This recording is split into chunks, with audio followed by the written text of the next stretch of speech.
Warning: some contents may be disturbing. Viewer discretion is advised.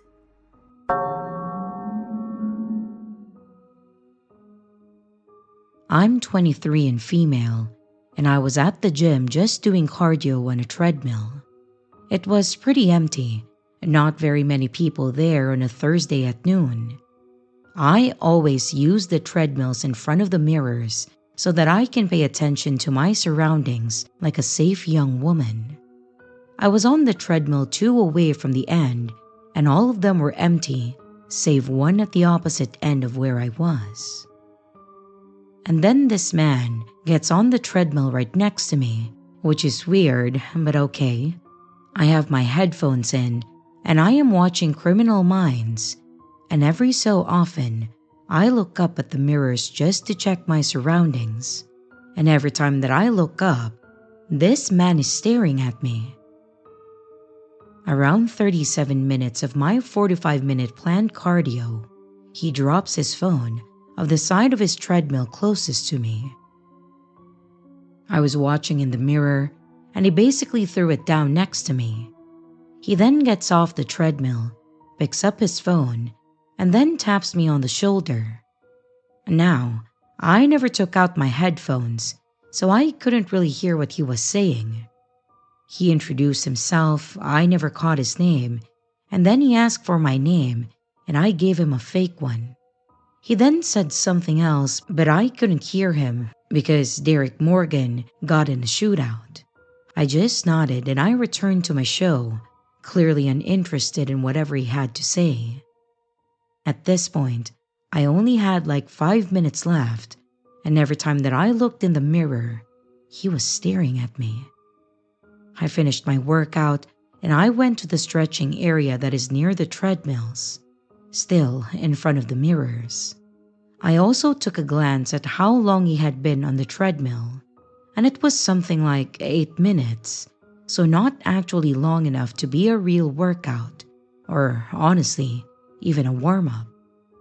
When I moved to the stretching area, he moved to the closest machine, and he was still staring at me.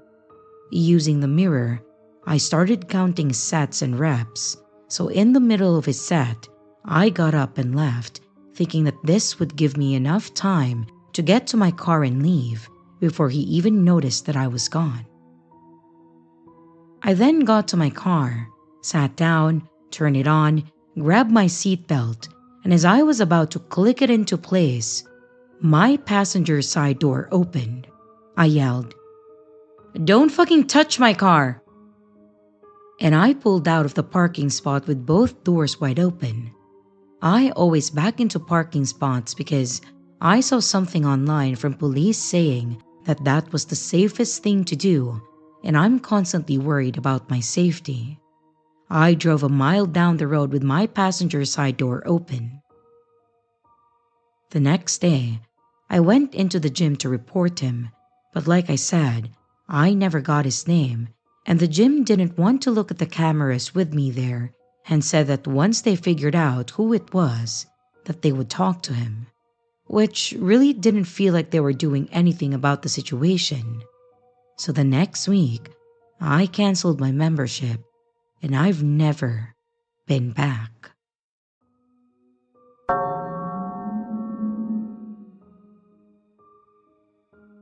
I was about 13 when this happened, and I lived right on the beach. If you walked about 1.5 kilometers down the beach from my house, you would get to a place where some ocean would be left behind to form some sort of lake. That's where me and a lot of my friends like to hang out.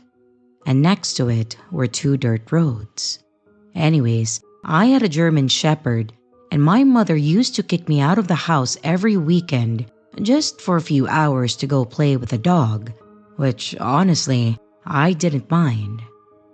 There was a cliff above the beach where you could take a walk to the lake, which was overlooking the beach, but it was covered in forest.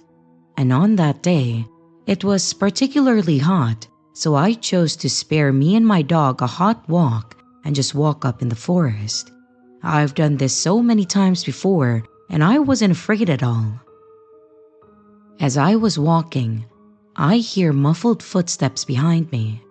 My dog was up far ahead of me off leash, and I quickly realized that someone had to be sneaking up behind me because it was near impossible to walk on the dry foliage silently here. So I quickly made a run for it to the exit of the forest, seemingly hearing the footsteps become audible behind me. But no worries, I was out of the lake, and now it was a plain. It was open, and I could already spot a girlfriend of mine there.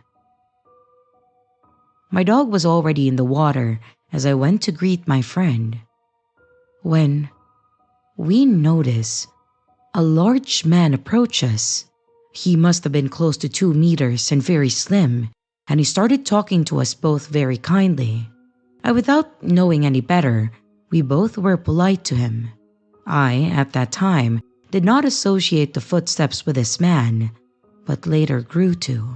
He asked a lot about us, where we're from, if anyone was here with us, and so on. And slowly, me and my friend got creeped out. We said our goodbyes, saying that we had to go off to meet our other friends, and we moved to a further distance down the lake. We sat down for a bit and started talking, when my dog started growling. She never used to growl, so this took me by surprise. I looked to see what she was growling at, and lo and behold, the man was standing around 50 meters behind us.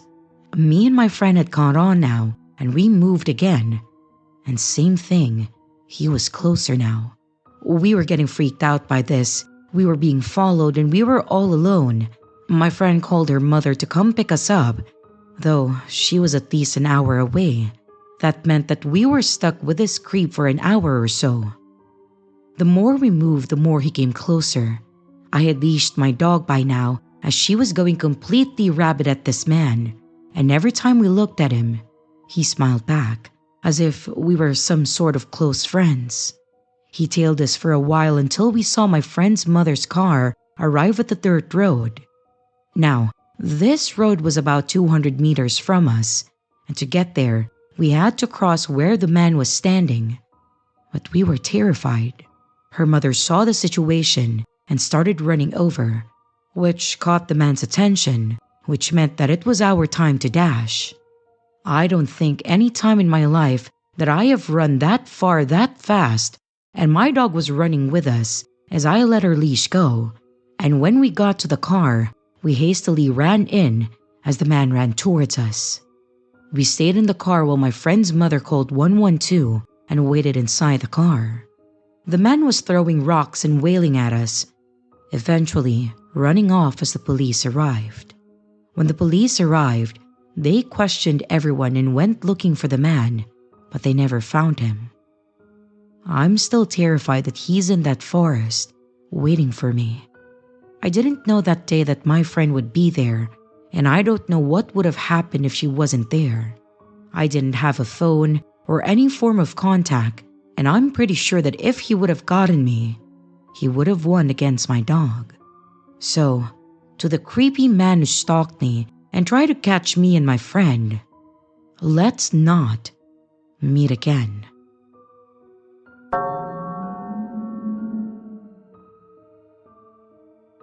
I, a 28-year-old female, live in a small, seemingly safe, but not so aesthetically nice subdivision.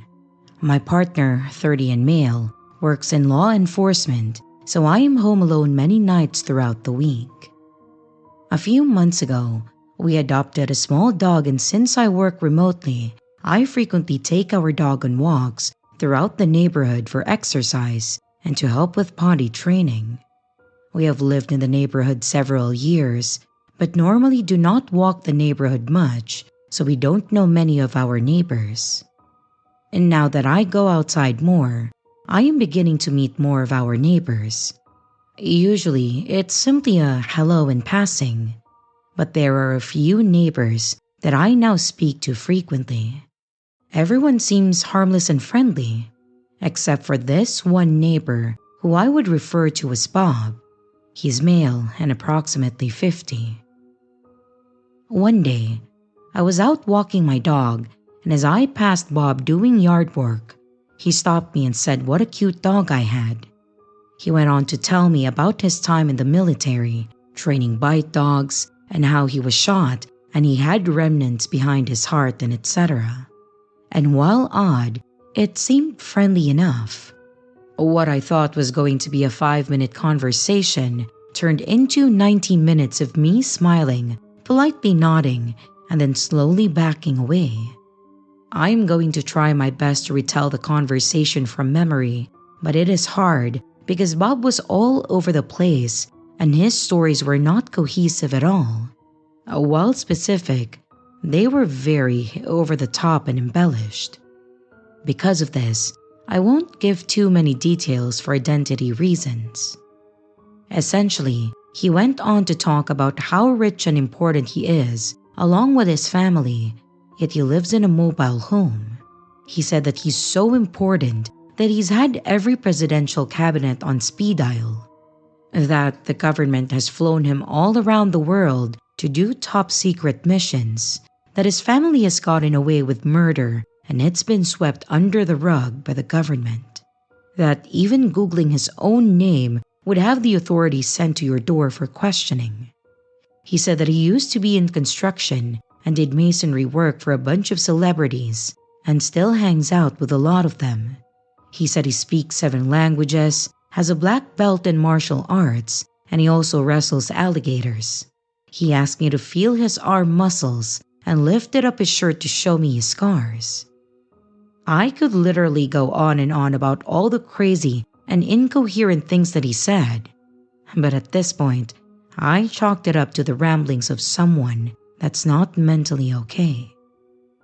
It took a turn when he asked, "Your old man is the cop that lives down the street, right?" I wish that I would have made the mistake of saying yes. As a woman, it can be hard to set boundaries with people like this for fear of confrontation or things escalating. Bob then proceeds to tell me how his son and my partner don't get along. It turns out his son went to high school with my partner and I.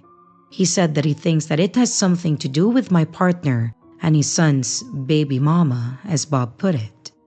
For context, my partner and I are high school sweethearts, and we've never really spoke to Bob's son as he was in a different grade than us, and we certainly haven't spoken to him since graduating, and neither of us know the mother of the child. Bob also started making comments on my hair and asked me to take my sunglasses off so that he could see my eyes. He said that I reminded him of an old neighbor that he used to have, and he also said that I reminded him of his daughter. He kept saying that I was a pretty girl and that I reminded him of his daughter. He then proceeds to tell me about all the hot women that he slept with and how he's been to court for over 50 paternity tests and wants to know if he might be my dad. I'm not originally from this area, and my parents have been together 33 years, so there was no way that Bob is my dad. I am sure that I am leaving a bunch of stuff out, but you get the gist. I finally was able to make a break for it, finish my walk, and then headed home. This was about 3 weeks ago, and I no longer go for walks with my dog. I take him to a park or a friend's house. And since then, Bob has come to my house and knocked on my door 3 times, the last time being today. I obviously did not answer the door all 3 times, but the past 2 times, my partner was not home, and today my partner was sleeping. I am honestly a little freaked out, and I'm not sure what to do.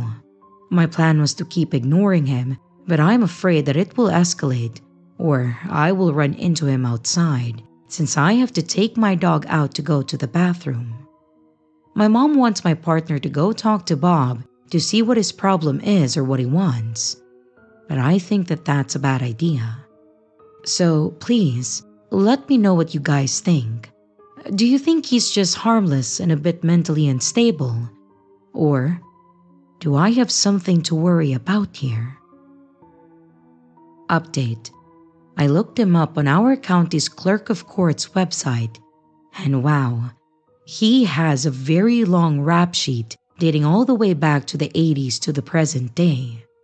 It started off with traffic infractions, careless driving, running stop signs, but quickly escalated to possession and dealing with meth and cocaine. He had several charges for that.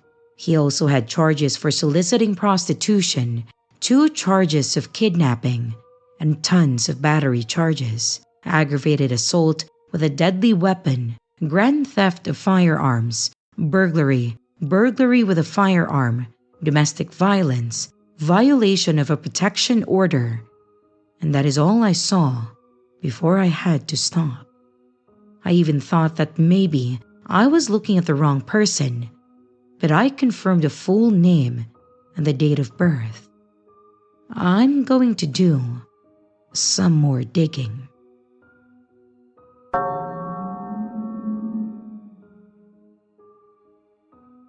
This is a story that I heard from my friend Aiko.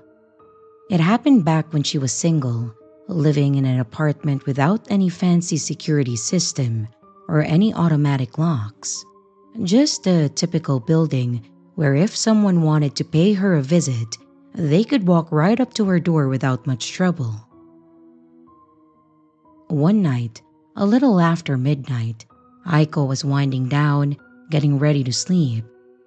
Suddenly, the doorbell rang, and the noise from the doorbell slicing through the quiet of her apartment. She froze, her mind racing.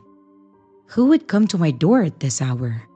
As she tried to shake off the initial shock, but then the bell rang again, followed by a knock, and then another, and another.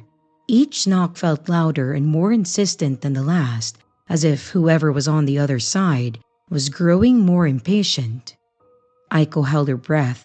She said that she froze in place and felt a shiver run right through her. She didn't dare move, but then something made her blood run cold.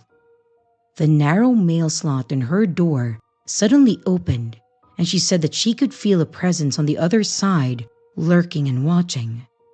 And then a voice, a man's voice, low and rough, maybe in his 40s or 50s.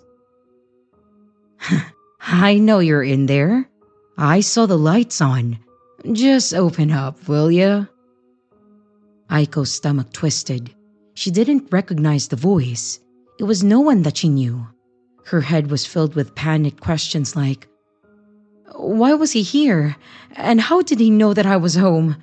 Did he also know that I was alone? Her heart pounded as she called out, trying to keep her voice steady. Who are you? The man ignored her question, his tone shifting from coaxing to impatient. Come on, let me in. Just open the door. He insisted.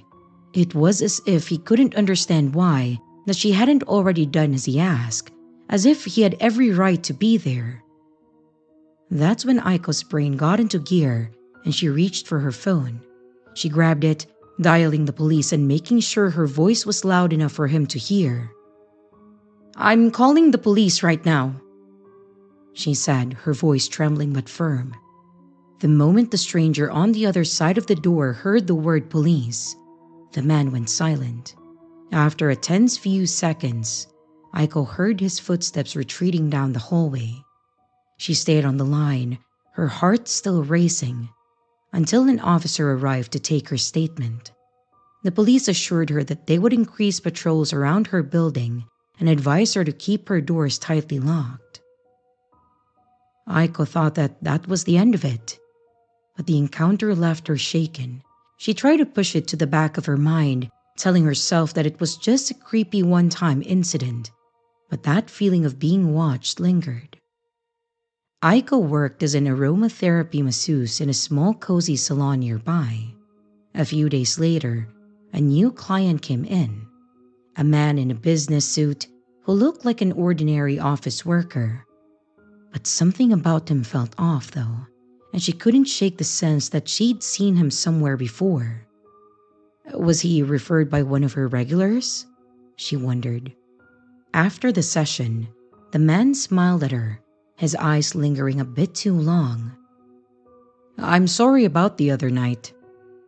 he said casually, as if they were discussing the weather. Aiko felt her heart skip a beat. "Excuse me?" she stammered, trying to keep her expression neutral. The man's smile widened and he looked her directly in the eye. "You're really beautiful. I happened to see you around and I got curious, so I did a little digging, found out where you live, where you work. I didn't mean to be so forward the other night, but, well, I'd had a few drinks." He said it all with a strange, almost friendly smile, as if his actions were nothing out of the ordinary. Aiko felt a wave of nausea. He didn't seem embarrassed or remorseful. In fact, he almost looked proud. Aiko took a step back, trying to keep her composure. But inside her mind was racing. She knew she couldn't go back to her apartment after this. That night, she packed a bag and then went to stay with her boyfriend, never setting foot in her own place again. Eventually, she left the job too, since she couldn't bear the thought of running into him again. As Aiko told me her story, she shivered, pulling her arms around herself as if to ward off a chill. "People like that, they have no clue that what they're doing is wrong," she said, her voice barely a whisper. And I can't imagine how scary that must have been for her.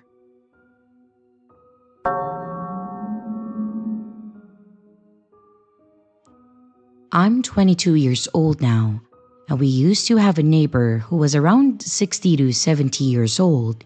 He died a few years ago.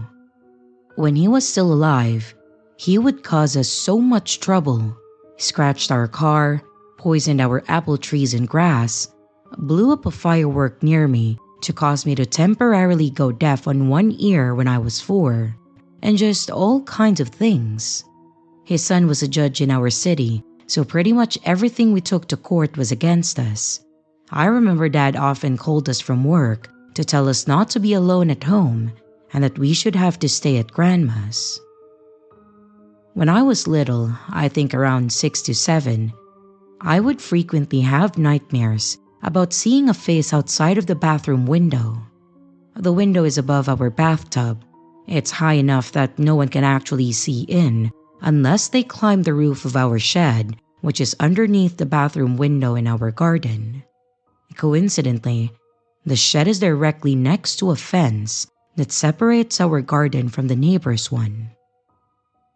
I still remember the dreams. I remember having them pretty much every other night. I never told my parents when I was little because we never really talked about anything. So, I didn't really share anything that was happening to me. Well, I grew up thinking that they were just dreams and that was it. I did mention them to my therapist last year because we were discussing some personal problems, and I felt like this was kinda connected. And after coming home, Mom asked me what I talked about with my therapist, so I finally shared that I used to have such dreams. I never really thought about them being real, But she told me that I actually did tell her that I saw our neighbor on our shed's roof. I don't remember telling her that, but she said that I did mention it several times, and even my friends told her that they saw him there when they came over to our house and it creeped them out. Apparently, I never mentioned him watching me shower, but after she told me that, it really clicked for me, and it was as if I suddenly remembered that. I do think that it was him. It would make sense, and the fact that it happened still creeps me out. There was another incident that creeped me out too. It happened when I was around 9 to 10. I went to the balcony in the evening, and the balcony door was in my room, and I often went there to call my cat home in the evening. But this time, I saw a person standing in the middle of our garden. It was already dark out and I couldn't really tell who it was. I waited for a little bit to see what the person does, but I didn't really see them move. It was as if he was just standing and staring in front of him. I called out, "Dad?" Because obviously, I expected it to be him. even though I found it odd. But the person looked up at me, and even though it was dark, I could tell that it was someone else. I think it was partly because my eyes just adjusted to the dark and I could make out the silhouette of the person better. I went to tell my dad, who was downstairs, but when he looked, there was no one there. When I went back upstairs to my room and I went to the balcony again, I noticed my neighbor's back door closing just when I looked there. I don't remember if it was directly the next day or a few days later, but our grass turned brown and we found that it was poisoned, most of the grass being out of reach from his property.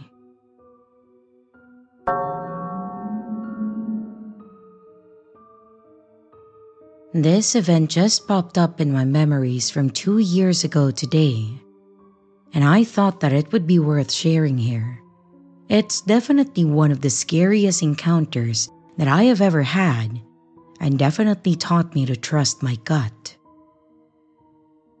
September 4th, 2022, I was at home waiting on my boyfriend to get home. It was getting late and I was impatient, so I decided to go out to get snacks from the gas station by myself. We live in a city that really isn't the best place for a then 22-year-old woman to be out alone at night. It's normal to hear gunshots, see cars get stolen, and there have been armed robberies at both of the gas stations by my house since I've lived there. Nevertheless, I was hungry, wanted some snacks, so off into the night I went for them. On my way to the gas station, my boyfriend passed me headed home on his bike when I was nearly there, which is a detail that is crucial to how things would play out. It was sometime around or shortly after 11 p.m. that I made it to the 7-Eleven and I pulled in by a pump. And before I even had a chance to take my keys out of the ignition, a woman who was standing at my passenger side door tried to talk to me through it. Another long story short, before this had happened, my best friend and I had a couple attempt to carjack us in another city. And ever since then, I have always locked my doors the second that I get in my car, and I had done just that this night. I stayed in my car. I told her that I couldn't hear her, so she walked to my side of the car. She said something along the lines of her ride not being able to pick her up because their car broke down and that she needed a ride while holding up texts on her phone. I told her, "I'm really sorry, I don't help people at night." And I immediately drove away. I was annoyed that I didn't get my snacks, but I just wrote it off. Just before arriving at my house, I take a left turn, and then I start down a curving road with a shopping center in the right. The first light on this stretch of road leads to my neighborhood where I make another left in. When I took my first left and approached the entrance to the shopping center, a car swerved out in front of me and then stayed on the center line the entire way to the light. I kept my distance and I pulled in behind them into the turning lane of my neighborhood. When we made the turn, they stopped next to the curb on the right side of the entrance. And this put me on very high alert and I passed them quickly. I am going to try my best to describe the shape of the area of my neighborhood that this took place in for context. When you pull into the neighborhood, there is a long straight road that has a left-hand turn shortly after the entrance, and then a right-hand turn further down. Both entrances connect into a loop going around the entire neighborhood, and the straight road that we were on is the main road in and out that connects them. I passed them on the main road and I drove down to the second turn to head to my house. When I passed, they started to drive as well and then followed me at a distance. Other people pull in behind me all the time, but this just felt different. I passed my parking spot, but I took note that my boyfriend was home, making my way through the loop that would lead to the other entrance. For a split second, I almost thought that I was overreacting, and I turned around, but as we made our way down the road, I knew that I wasn't. As I drove slowly through the loop over the speed bumps to prevent speeding, they got closer and closer to me. Over the last few, they were so close that I couldn't see the front of their vehicle. And after the last bump, there is a small turn with a dumpster, and then a straight to the main road. When we hit this curve, a man was walking to the dumpster and they backed off significantly. I took this as my chance and I took off away from them. I turned left back towards my house on the main road while yelling at Siri to call my boyfriend. I told him, "Come outside." And I floored it down the main road, blaring my horn the whole way. The car gunned it after me, and I prayed that my boyfriend would be outside in time. I quickly pulled into my spot, still honking, and the car skidded to a stop behind my car at the angle so that I couldn't back out shortly after I parked. Two grown men immediately jumped out of the car while I stayed in mine, horrified. They quickly started to approach my doors until they saw that someone was waiting for them. My boyfriend told them that they needed to get back in their car and then to leave and to not make a single move near me again. They tried to argue, saying that I followed them and some other nonsense that I honestly couldn't understand over my sheer panic and my adrenaline rush. My boyfriend was ready to stand his ground and do whatever he had to protect me, and he conveyed that. The men eventually left, and I took my time getting out of the car, still in complete shock. The police were called, and they showed up nearly 2 hours later, saying that they didn't see the car in the area. I wonder why. They never looked any further into it. And needless to say, my boyfriend was with me every night and would even meet me at the entrance of the neighborhood after work to ride me home for some time after.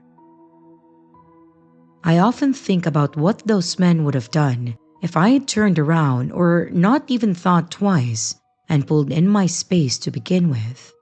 Would they have followed me all the way to the police station if my boyfriend wasn't home? Or was that woman a part of it? The whole thing just makes me nauseous. I had a feeling for a couple of weeks before this happened to keep an extra eye out on cars behind me to make sure that I wasn't being followed. It's a crazy thing to look back on now. It's very scary to think about how things could have ended if I had let that woman in my car or didn't have someone to scare them off.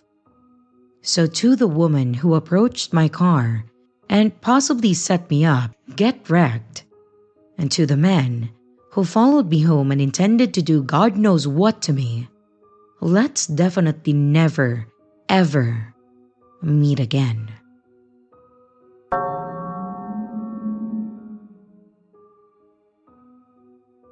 I'm an 18-year-old female and I live with my parents on their farm. We have a relatively big house with a nice back patio, and we got a hot tub a while back, which my parents used a lot and I sometimes joined them.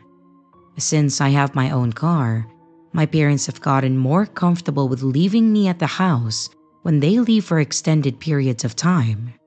The longest they've been gone is almost a week, and they kept in contact with me the entire time. I just take care of our animals and chill out when I'm not working, and I have gotten so used to being alone. My parents were both raised in farming/ranching families, but I was a city kid until they bought a farm and then moved us out here. I'm used to it now, but it took quite a bit of acclimating considering that I lived in our previous house for 13 years and I knew the city like the back of my hand. You could have placed me anywhere and I'd be able to find my way back home one way or another. It's been a few years though, and I consider myself well adjusted. Obviously, there's pros and cons, but I'm at peace where we are now. One thing that took a lot of getting used to was how much space we have. In my old house, my bedroom window lined up with my next door neighbor's kitchen window, and so my curtains were drawn shut 95% of the time. And now, with my bedroom being on the second floor and our neighbors being 100 or so yards away, I can get change with the window open and not worry about being seen. I mention this because it's unusual to have anyone walk past our driveway nowadays, as opposed to the city where it was weird when people didn't pass by. Anyway, this took place a few weeks ago, and my parents had gone to a distant cousin's wedding, so they left me at the house to look over at the farm. I was fine with this, as I didn't really know the said cousin very well, but I sent my well wishes with my parents. We sent constant updates back and forth for a few days that they were gone. Earlier, I mentioned that we had a hot tub on our back patio. I believe it was the second or third night, and I had gotten home from work absolutely exhausted. I decided to relax in the hot tub for a bit to just soothe my sore muscles before going to bed. I'm a bit of a night owl, so by the time that I have taken a nap and had dinner, it was around 11 p.m., and the sun had pretty much set. Another one of my favorite things about living on a farm is the lack of light pollution. I can look up and easily see the stars above me. I've always been into astrology/astronomy, and I love stargazing. That was part of the reason that I waited so long before going out to the hot tub. I went out and got myself settled, and I just sat in the hot water, enjoying the stars and the heat, and occasionally sipping my drink that I brought out with me. It was still light enough that I could see the edge of our property, but dark enough that I could see the stars relatively well. I had probably only been out there for 10 minutes when I suddenly got a chill down my spine, and it wasn't from the breeze on my heated skin. I felt like I was being watched. Immediately, I snapped out of my daze and I turned to where I felt the feeling was coming from. It took my eyes a bit to adjust. I'm nearsighted, but I wasn't wearing my glasses outside. And when my eyes adjusted, I felt my stomach drop at what I saw. From the patio, looking straight ahead, you could see our barn, which has some fences connected to it that make up a couple of pens. Our older horses are in the largest pen to the right of the barn, and behind that pen is a large field that stretches to a row of saplings. Behind those saplings is a barbed wire fence, which indicates the end of our property. To the left of the barn is a patch of trees that lead into the forest that surrounds our property, though there's a few divots here and there where we have set up some other farm things like a garden and a chicken coop. And while I couldn't see directly behind the barn, I could see beyond it, into the field behind the pens, which is where I spotted what I figured caused my feeling of unease. A few feet out of the forest, standing between two of the saplings at the edge of our field, was a figure of what I assume was a person, just standing there in the darkness. I immediately knew that that was where the feeling was coming from. I stood up in the hot tub and I turned to face the person. For a few moments, I just stood there looking at them. I don't know if they saw me, but when they did, they didn't move after me staring at them for a solid minute. I decided enough was enough, and I got out of the tub. I closed everything up as quickly as I could while trying not to look panicked, and then I went inside, where I immediately turned all the lights on, shut all the windows, and locked the doors. My dogs had been inside the whole time, none the wiser to the trespasser, and I figured that it would be best if I didn't alert them to what was going on in case it turned out to be nothing, even though I was pretty sure that I was right about what I'd seen. I debated on calling the police, but I lived 20 minutes from the nearest town, so by the time that they got there, the person would likely be gone. Besides, it was midnight at this point, and I didn't want to wake any of my neighbors with the commotion authorities may bring. I resolved to just sit in the living room with my dogs and keep an eye on the person from inside. Our living room has windows that face outside in the same direction as our back door to the patio does, so I could still see the same view from the tub, albeit a little more difficult with the lights on. But ever since I'd seen that figure, it was impossible to not notice them afterward. The thought crossed my mind to grab my stepdad's rifle from the basement, but I had no idea where he stored it, or even how to use it, so it was likely not a wise idea, especially because going to get it would mean that I would have to leave my post in the living room and then leave that person unsupervised. The more time passed, the more antsy I became. The person was just standing there not doing anything in the same position that I had spotted them in, and their apparent lack of motive was unnerving me like nothing else. I resolved that if they didn't leave within the next half an hour, I will call the police, because by that point, that person would have been standing there for about an hour trespassing on our property. More time passed, and I stayed in the living room with my phone in my hand and my dogs at my feet. I was looking at the window every few minutes to see if the figure was still there, which they were, and by now it was 12:15 in the morning and they still hadn't moved. Internally, I was thinking about who this person could possibly be and what reason they'd have to do this. We're a friendly community and we know pretty much all of our neighbors, though everyone mostly keeps to themselves. It was unlikely that anyone knew my parents weren't home and that I was alone. There were 2 vehicles parked in our driveway, mine and my mom's, as my parents had taken my stepdad's truck to travel in. And as far as I knew, we didn't have any issues with anyone, which made the scenario even more confusing and terrifying. It was 12:20 when things finally changed. As I was looking at the window for probably the 50th time that night, I saw the figure move.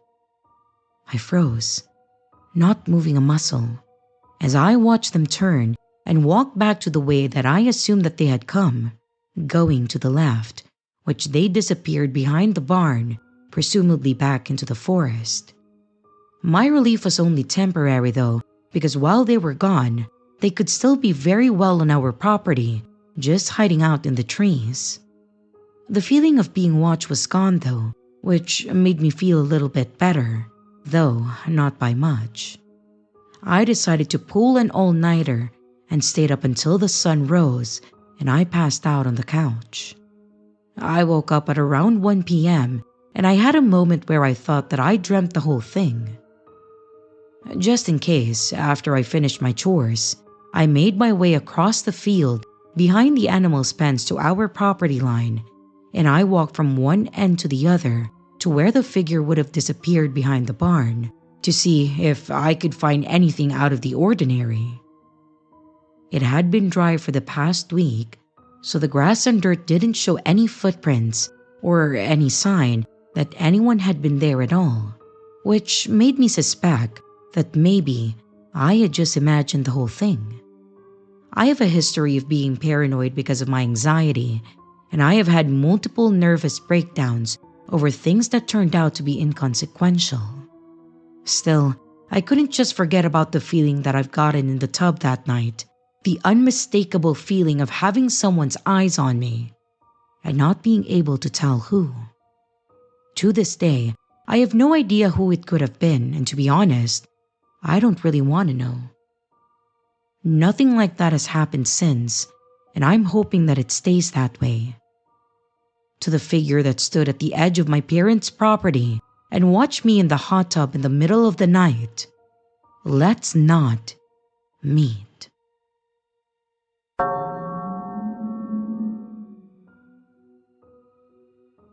My wife and I have always been big on drinking. We each like to hit our own favorite spots on the weekends, sometimes coming back separately in the early hours. And last weekend was no different. We each went to our own bars. She doesn't like my bar too much because it's a sports bar, and plus, she has plenty of friends at her favorite bar. Anyway, I got home first and around 1 a.m. I started to get sleepy, so I just went to bed without waiting for her. But not long after I drifted off, a loud knock on the front door pulled me right out of my sleep. I sat up, groggy but alert. I thought that it might be my wife, so I called through the door. "Is that you?" And I mentioned my wife's name. A woman's voice responded. It said, "Open up." Something about it didn't sit right with me. The tone, the way she said it, it felt off somehow. I frowned and I called again. "Who's there?" "Let me in," the voice drawled out, but it didn't sound any clearer. If anything, the voice was getting creepier. Now, let me explain something about our building. It's got a secure entrance, meaning anyone who doesn't live here can't just waltz in. Visitors have to get buzzed in by someone already inside, which means that if it wasn't my wife, this person shouldn't have been able to reach our front door at all. And to make matters stranger, there's no peephole in our door. So without the intercom camera, which they hadn't used, there was no way for me to see who was on the other side without opening it. Curiosity gave way to a rising sense of unease. Still, I tried one more time. "Hey." I then called out my wife's name and asked, "Is that really you?" I waited, tense. There was a pause and then the voice replied, "It's me. It's me." A chill ran down my spine. Something about her tone was disturbingly flat. I took a breath, backed away from the door, and I returned to the bedroom. I grabbed my phone and I called my wife, hoping to get some clarity. When she picked up, I was instantly relieved. She was still out with a mutual friend at one of our usual bars. I quickly explained what was happening as I listened to the increasingly loud pounding coming from the front door. "Stay there," I told her. "Don't come back until I call you again." And she agreed, saying that she would crash at her friend's place, which put me at ease. At least she was safe, but I wasn't. The knocking was relentless, each bang louder than the last, each hit against the door jarring me to my core. Summoning all the courage that I could, I went back to the door and I yelled, "Go away! I'm calling the police!" The knocking stopped. For a few heart-pounding seconds, I stood there in silence, clutching my phone. Then, without warning, there was a powerful, deafening thud, a kick by the sound of it, slamming against the door so hard that the whole thing shook. And then, silence. Nothing. I held my breath, listening intently. But it was like they just vanished into thin air. I waited a few minutes trying to hear if they were still in the building, but it was dead quiet, not a single sound from any nearby doors or hallways. After about 5 minutes of strained silence, I decided that it was probably safe and went back to bed, though I was far too wired to sleep.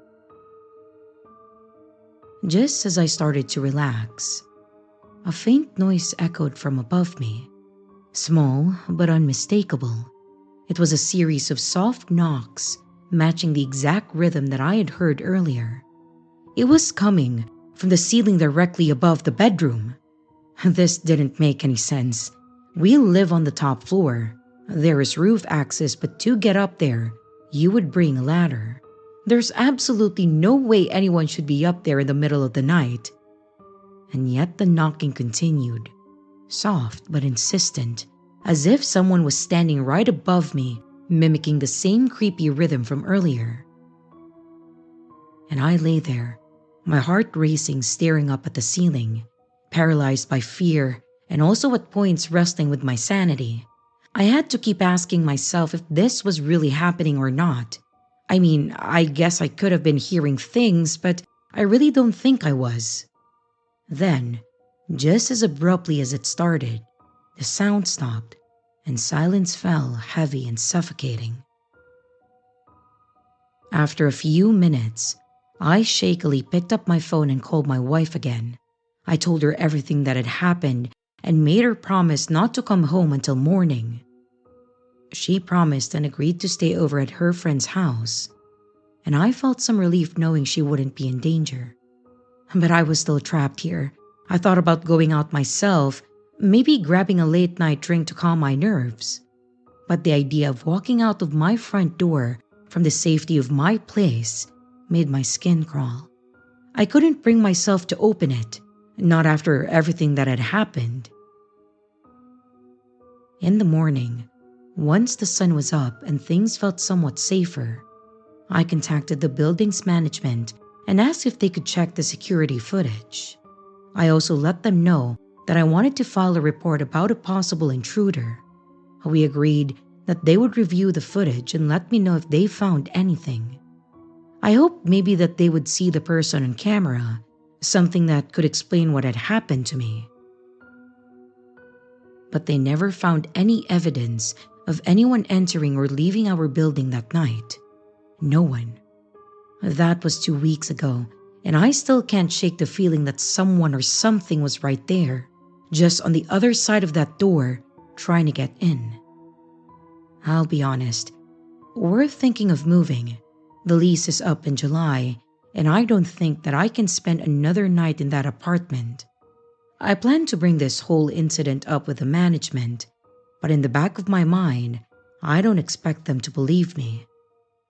I really don't want whatever was out there to come back.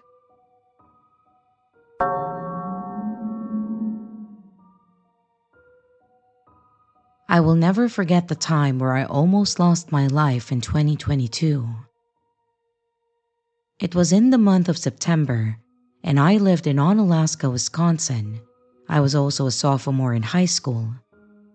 I met this 17-year-old man named Austin at my summer job. He used to go to the same high school as me, but he got expelled for plagiarism. He would pick me up and drop me off at my home every day of the summer when we had work because I didn't have a driver's license at that time. I also want to point out that it was pretty obvious that he had a crush on me because he would hug me every day, but I made it look like he didn't know that I knew that he liked me, and it worked. I just didn't feel the same way like he did. We were now into like the second or third week of school, and I was still settling in because I still had summer blues. It was the end of the night, and me and Austin were driving home from a party that a kid from school threw. Austin now just pulled up at my house to drop me off. But before I could step out of the vehicle, Austin hesitantly asked if I wanted to go out with him. I laughed, and I told him that I was okay, and I just wanted to be friends. He then said all right with a frown on his face. We then waved and said bye to each other. I then went inside my house and I took off my shoes. I changed into my pajamas, brushed my teeth, and I was ready to go to bed. Before I could even go to bed, I got a text from a friend. I unlocked my phone, and what I read on my screen will forever haunt me in my dreams. It was a long paragraph about how Austin had been secretly taking photos of me while I was sleeping in my bed through my window. I would sometimes leave the shades to my window open because no moonlight or streetlights ever came through my window. I also saw the photos of me sleeping. The reason how my friend found out is that because Austin bragged to her about this through text. He also had a photo album of it that was labeled, "The Love of My Life." Right there and then, I felt like a needle was going through my heart, realizing his obsession with me. I sent him a text in all caps telling him to never contact me again. He then said that he was sorry, he was playing the victim card. I felt like screaming after reading his text. I then sent him another text saying to him that he needed to lose my number, and the next you know, I blocked him. I wasn't feeling tired now, so I went to go take some melatonin and Benadryl so that I could fall asleep quicker, and it worked, but not for long. I don't know what time it was, but I woke up to the sound of my window shattering. I couldn't react quickly, and right in front of me, there he was, Austin. Before I could see what was in his hand, I felt my face being stabbed with a knife. I started to cry and scream, and about 5 seconds later, I heard my dad scream out in the hallway, "What the hell is going on?" And that's when Austin managed to escape through the broken window. Next, my father came storming in my room, and he had a look of terror on his face. He was feeling a mixture of sadness and anger, and he started hugging me and asking if I was all right and what had just happened. I was honest with him, and I told him that I wasn't fine or safe, and that boy Austin broke through my window and started attacking me with a knife. Now my father's emotion turned to 100% anger, and he ran out of the house chasing down Austin, but he wasn't able to find him. I called the police and told them my story, and they said that they would be there ASAP. They arrived in 10 minutes later along with the medics. I was now feeling very dizzy with blood all over my face. My father gave me some water and a towel to wrap around my body. I was able to tell them my side of the story, and I was then taken to the hospital in the ambulance while the police would try to locate where Austin was. I was treated for my stab wounds, and I stayed overnight at the hospital, and I was able to go home the next day. It took the cops a little while to find him, but they eventually found him. I was given information that when Austin was at the hospital, he stated that he was going to prison for a long time. He admitted that he didn't know why he did it, and he expressed that he loved me. As a result, Austin was charged with felony counts with attempted first-degree intentional homicide, armed burglary, and was subsequently given a cash bond at $50,000. A year later, he was guilty from the first charge, but the second charge was dismissed. Ultimately, Austin was sentenced to 16 years in Wisconsin State Prison and 4 years of extended supervision. Although justice had been served, I still get very skittish whenever I meet another man because I'm afraid of what his real intentions are. I know I sound crazy, but I still have a lot of PTSD from it, and I wish nothing but pity on Austin, and I hope that he goes to hell when he dies.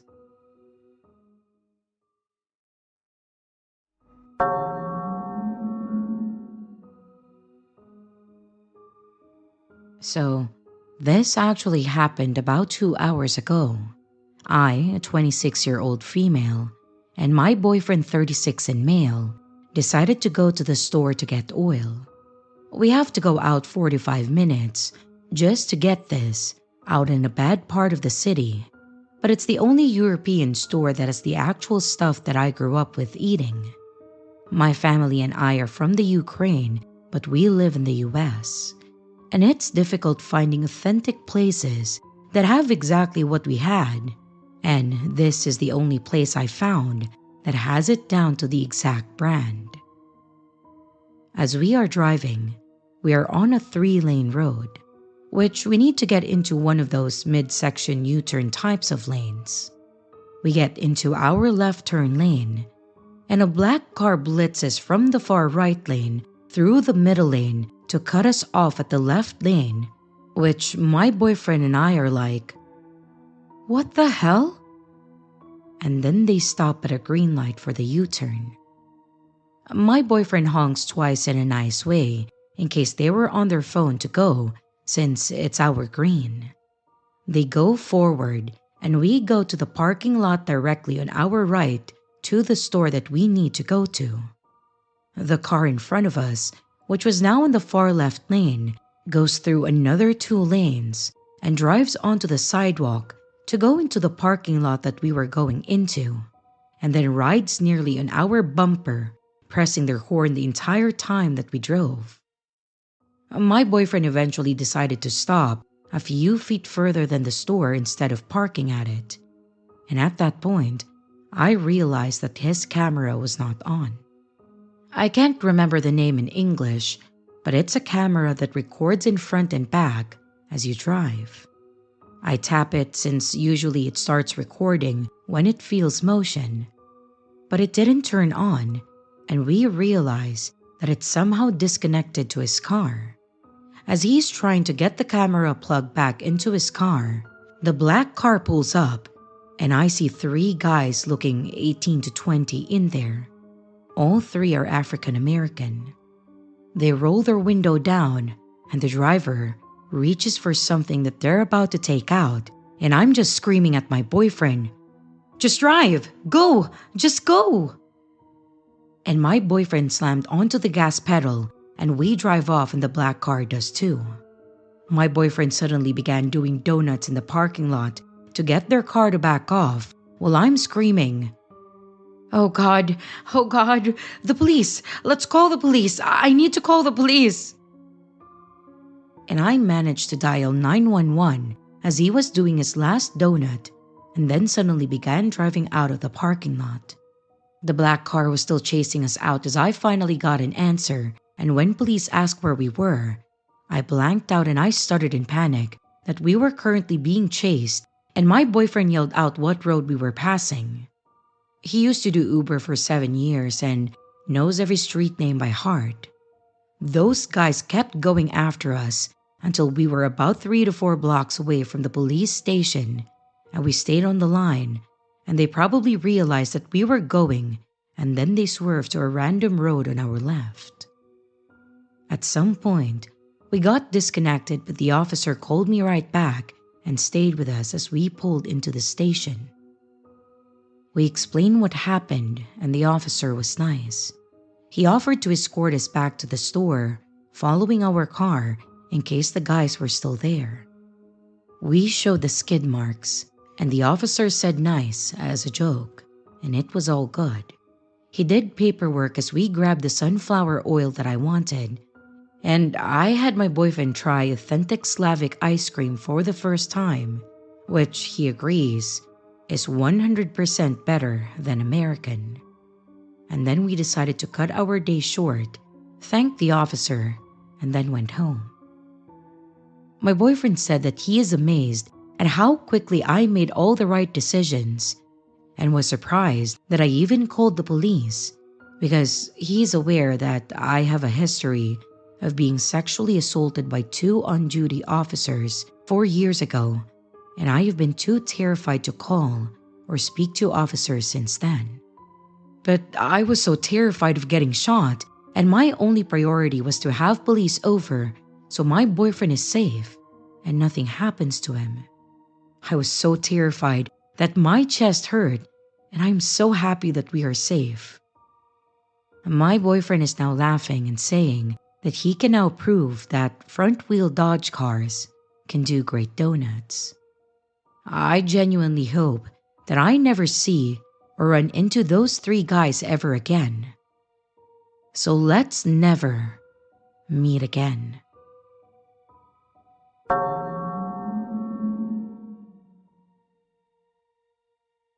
Hi. So as the title says, I'm 21. I'm not sure if gender matters, but I am a female. Now, this might sound maybe a tad bit overdramatic since it's been years since this incident has happened that had caused this fear. But I just want to get it off my chest as someone who doesn't really talk about it. I personally find this encounter super creepy, especially getting older and being able to look back on it. I've learned a lot from it, so maybe posting what happened could either guide others to stay alert that it could happen to them, or even know the signs. I live in rural Ohio, so there's not much that goes on here. We don't live in the best area either, with lots of druggies and pedos. Just if you have kids, you really shouldn't live around here basically. But when I was younger, we didn't really worry much about anything happening to us or questionable things due to the fact that our family was known in this area. My grandpa was a known cop for many years and was extremely respected, and people knew that he would fight over us. So nobody really messed with us. We also lived around multiple other children our age.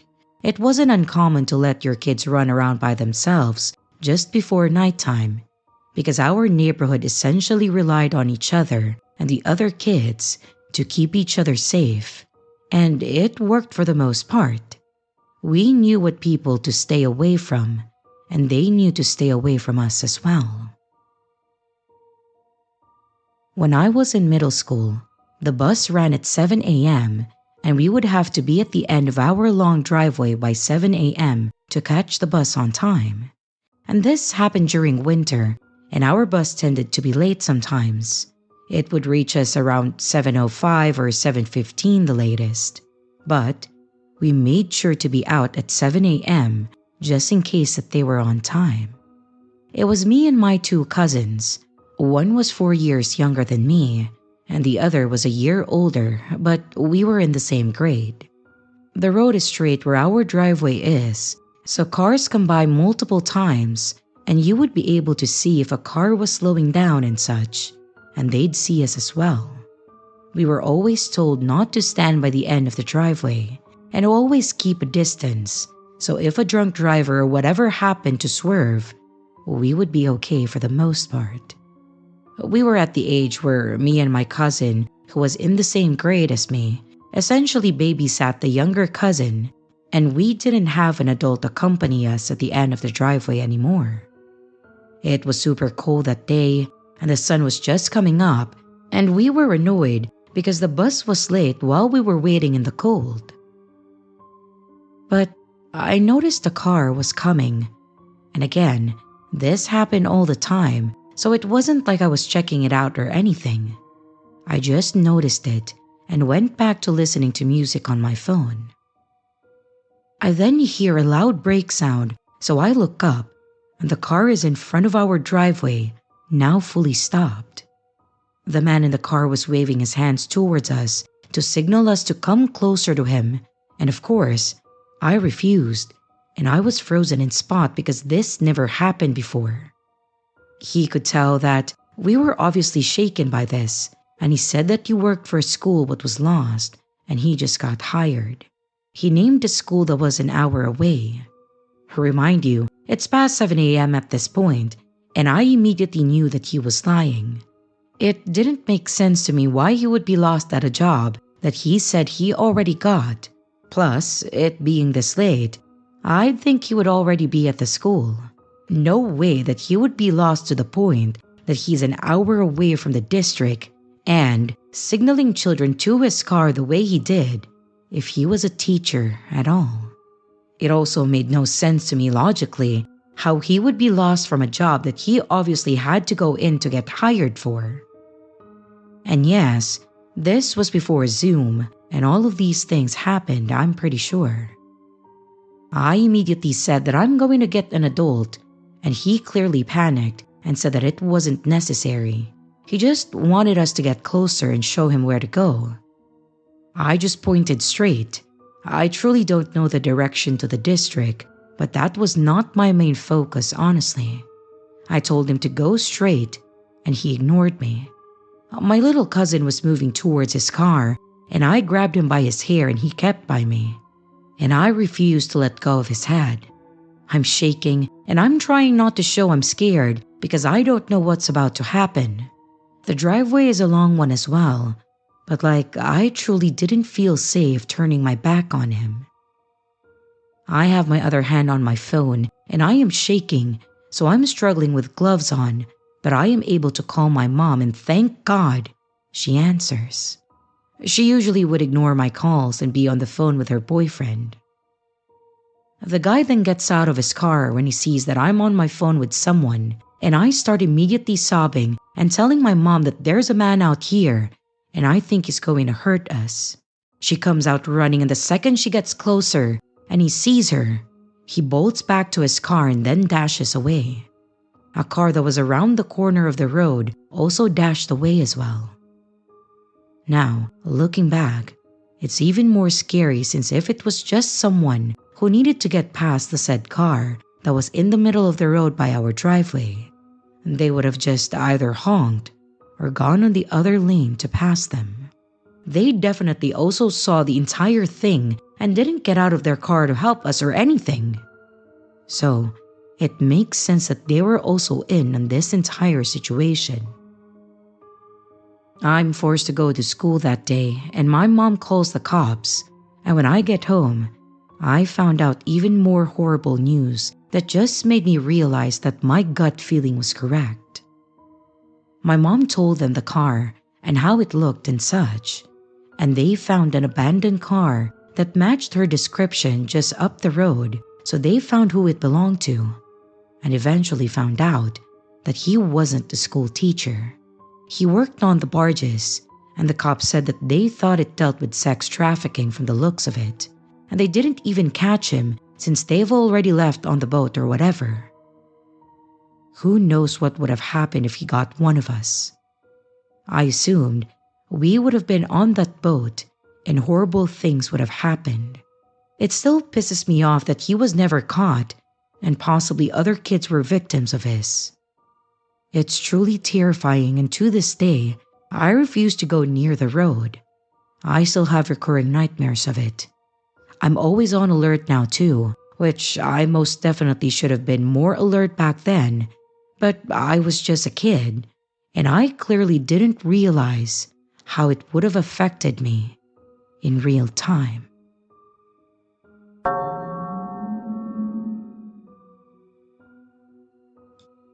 It was autumn in 2015, and I was 23 years old. I am now 31. During that time, I lived in Lancaster as I was studying at Lancaster University. For those who may not be familiar, it is a small and rather quaint town in the north of England. As a student, you could either live at the university campus or in private accommodation in the town. I had decided to live in a newly built renovated apartment in a nice side of town, and yes, it was expensive. I had already been studying for 2 years, and I had reached my 3rd year. By this time, I had grown accustomed to the layout of the town, and I felt comfortable and safe living there semi-independently. I was with 2 other friends who were also studying at the university. Since my 1st year, I had decided to improve my fitness by taking nightly runs around either the campus or the town. As we were living in the town center by my 3rd year, I would run either with my housemate or alone. Now, one important thing to note about Lancaster, which will be important later, is that it has quite a large residential area that is hilly and far removed from the bustling center, which at that time was a hub for the students or the local northern folk. Occasionally, I would run with my housemate. However, I preferred to run alone and listen to some kind of heavy metal. I was a big fan of Deftones during that period.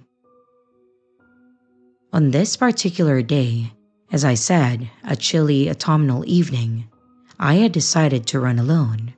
It was about 8 p.m. and I had my earphones in. I had started to run up to the more isolated district that led up to a very pretty residential area and a large green called Williamson Park. It had a butterfly museum at the top of the hill. Next to the park was a very large graveyard, the kind that is miles wide and had different areas. There were large yew trees, crumbling graves, a crypt in the center overrun with leaves and ivy. What was especially creepy about this particular cemetery was that it had the ruin of an old mental asylum or hospital at the other side. You could actually sneak in if you walked across the width of the cemetery and then crawled through a small hole in the fence that led to asylum grounds. This was not advice though, as guard dogs roamed the derelict building. It was not a place that you wanted to be during the night. So, I had made my way past Williamson Park and up to the entrance of the graveyard. Immediately, my eye was drawn to something small standing at the imposing gates of the graveyard. They were kind of tall, black iron gates that were at the bottom of a little winding path. I felt a little apprehensive, but it wasn't unusual to see people walking their dogs and etc.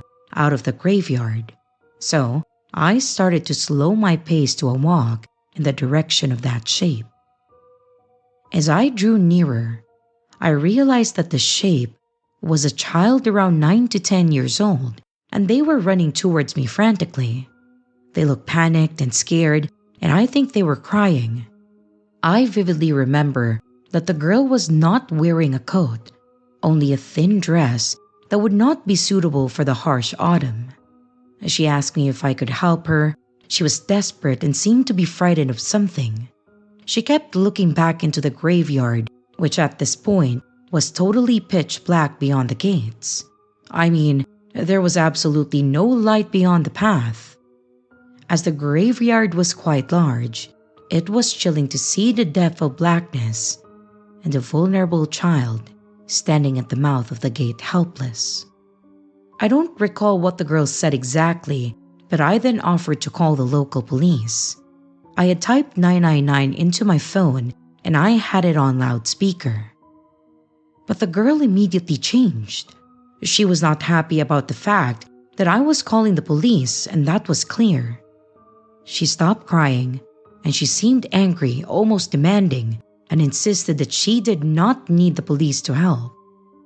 I reassured her that it was best to inform the police, and I even offered to walk her to the station, which was about 20 minutes back down the hill. Well, this is where the story gets weird and a little terrifying. The girl turned and ran back into the graveyard. She ran directly through the gates into the eerie blackness. She didn't turn back, just ran as quickly as possible until she had completely disappeared from sight. It was then totally silent. I was spooked beyond belief, now standing in a darkened street, completely alone, and I had so many questions. Who was that girl? Why was she alone? Why was she scared of the police? Why wasn't she frightened of the dark? Who might she be running to or from?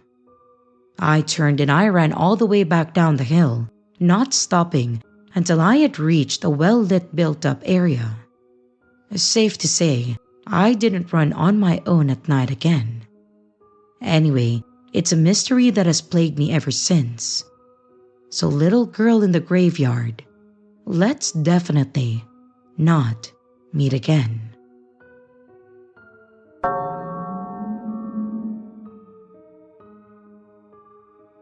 There are moments in life that you wish never happened, memories you wish you could erase, yet they cling to you like shadows. This is a story of one such shadow, a story that shaped my life in ways that I wish it hadn't. It's not for the faint of heart, but I believe that sharing it might help others understand that they are not alone. I met Jeremiah during my freshman year of high school. We started dating at the beginning of my sophomore year, and we were together until graduation. On the surface, we seemed like a typical pair of shy teenagers, lost in our own world of holding hands and shared secrets. But what the world saw was merely a facade. Behind closed doors, Jeremiah's demeanor was far from loving. He was controlling, he was manipulative, those behaviors that slowly escalated into physical and sexual abuse. My home life wasn't much better. My parents' constant arguments taught me all the wrong lessons about love. So, when Jeremiah's treatment mirrored their aggression, I mistakenly believed that it was normal. I endured his behavior, convinced that this was what relationships were supposed to be. The abuse continued for over a year and a half until one spring break during my senior year, I sought refuge at my grandmother's house, craving a break from Jeremiah. And although I didn't reveal the real reason for my visit, my grandmother saw a bruise on my inner thigh. When she gently asked about it, I broke down and I told her everything. She was shocked and horrified, but also resolute in her advice. I needed to leave Jeremiah. With her support, I returned from spring break determined to end things. When Jeremiah visited my house, I insisted that we stay in the living room, away from the privacy of my room, where his control often unfolded. As the evening wore on, I mustered the courage to tell him that we needed a break. I watched anger flash across his face, but with my mom in the next room, he restrained himself from his usual violent reaction. And after he left, he didn't leave me alone. Notes, phone calls, and letters filled with alternating declarations of love and threats of regret followed. His behavior escalated to throwing a brick through my window and a desperate plea attached to it saying, "I love you, and I would die without you." That reckless act was his undoing. My father called the cops, and Jeremiah was arrested. And for the first time ever, I felt relief, and I thought that it was over. I moved on, graduated high school, and I embraced college life with my grandparents supporting me every step of the way. For a decade, I lived independently. I built a career. I even started a serious relationship with a wonderful guy. I thought that I had left my past behind and that I had healed from the trauma that once consumed me. But shadows have a way of lurking, waiting for the right moment to re-emerge. One day, out of the blue, I received a phone call from an unfamiliar number. Against my better judgment, I answered it, and as soon as I heard, "Hey, it's Jeremiah," my blood ran cold. He sounded disturbingly cheerful, as if the years and his arrest had never happened. He was calling to ask if I would be a reference for a job, a request that absolutely made my skin crawl. I wrapped up the call quickly, shaken to my core, and my boyfriend, bless him, was supportive and advised me to change my number and ignore unknown calls. It was a sound plan, but it wasn't enough to prepare me for what happened next. About a week later, I walked into my office and I saw him sitting in the lobby. My heart stopped. He stood, smiling, and hugged me before I could react. I felt paralyzed, trapped in a nightmare, and I thought that I had escaped. His words were a chilling echo of the past, filled with talk of old times and excitement about the possibility of working together. He had come for an interview in my department. The moment he mentioned old times, I pulled away and I fled to my manager's office. I poured out my story, desperate for help. The manager listened, but his response was legalistic, asking if I had a restraining order. I knew then that he wouldn't stop Jeremiah from joining the team. Well, that was my last day at the company. I knew Jeremiah's presence there wasn't coincidence. It was calculated. He had found my number, my workplace, and aimed to re-enter my life. And I quit without notice and changed my number immediately. I was a bit sad to leave my job, but looking for another job is so much better than working with Jeremiah. I am living more cautiously now, but I refuse to let fear control me. Should Jeremiah ever attempt to re-emerge, I'll be ready. So, Jeremiah, wherever you are, let's never meet again.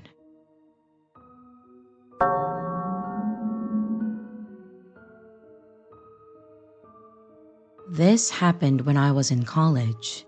As I've said in some of my previous stories, that was a period in my life where just a lot of creepy shit happened to me. I don't really know what I was doing to attract so many weirdos at that time of my life, but I probably should have been evaluating my life choices a little more closely. But anyway, on to the story.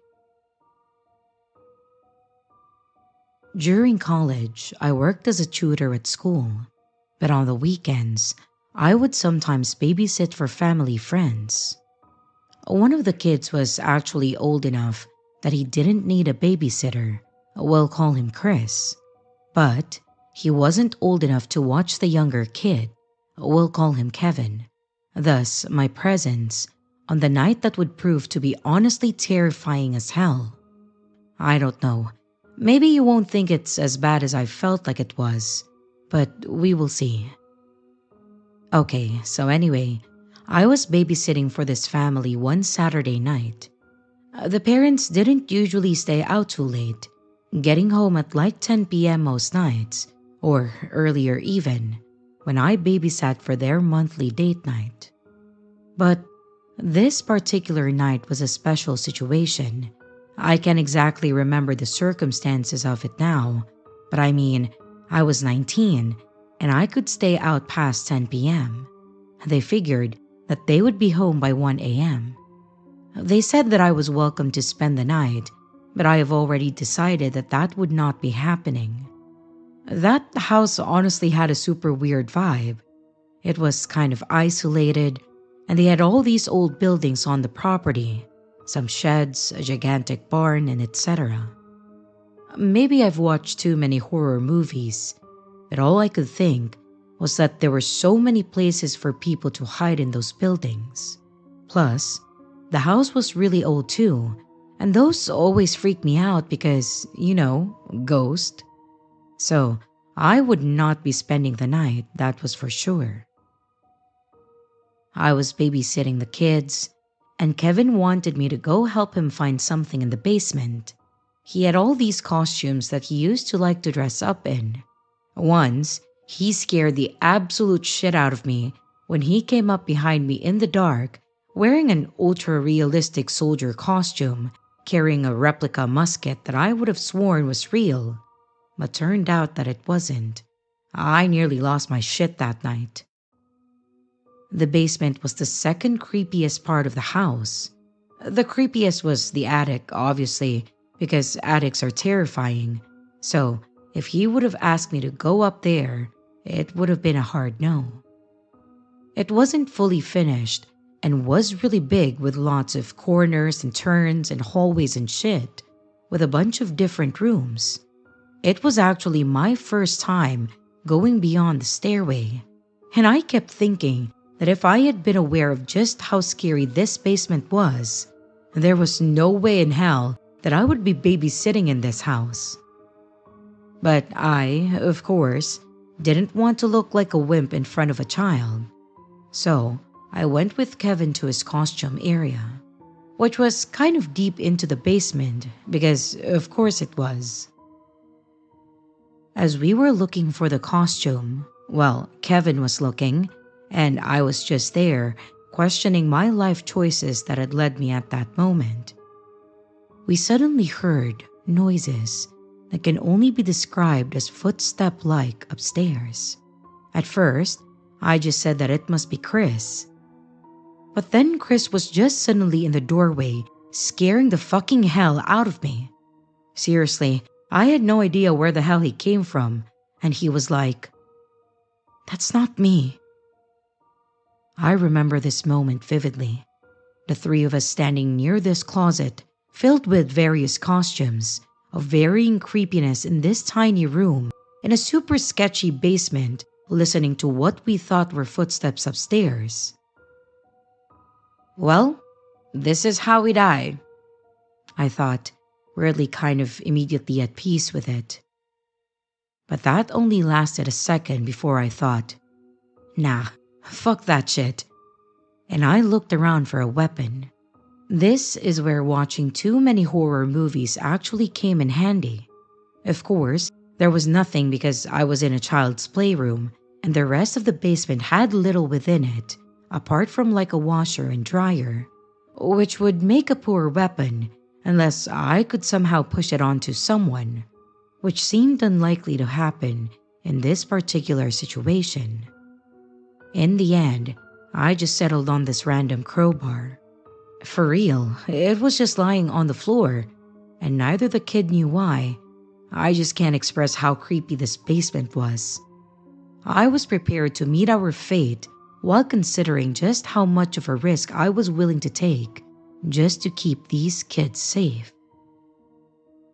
It was at that moment that I realized something. The dog wasn't barking.